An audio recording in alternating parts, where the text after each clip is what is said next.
If I asked you to identify some of the most cliched, ostentatious foods of the so-called bourgeoisie aristocracy, you could probably rattle off quite a few without even stopping to think about it. But did you know that in a lot of those cases, these pretentious dishes used to be peasant food? Caviar was once a staple of poor coastal fishermen along the Caspian Sea who caught the massive sturgeons headed for the dinner plates of Russia's czars.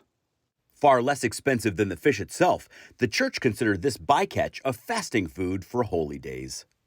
It was so plentiful, it was even used to fatten up pigs.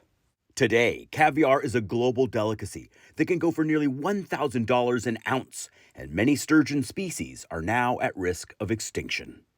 Lobsters used to be so plentiful that you didn't need traps to catch them. The lowly bottom-feeding lobster was so abundant that it was a common prison food and was even used as fertilizer. Settlers in Nova Scotia wrote that lobsters were, quote, looked upon as signs of poverty and degradation.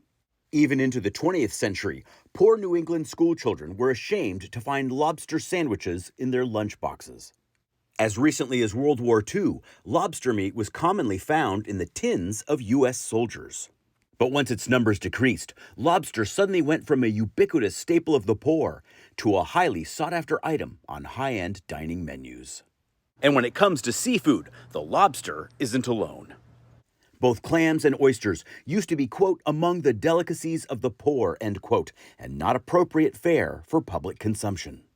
In the 16th century, London's poor used to catch eels directly from the Thames to bake into pies. Escargot was once a common food for the poor in Victorian England, but is now a rarefied extravagance. Spanish paella used to be a dish shared by field workers.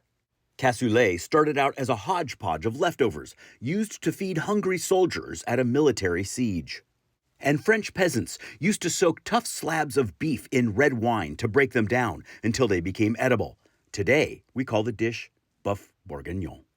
Even barbecue began life as a way to conceal the taste of poor cuts of meat that were starting to turn. Once a staple of Southern black slaves, it is now an all-American staple.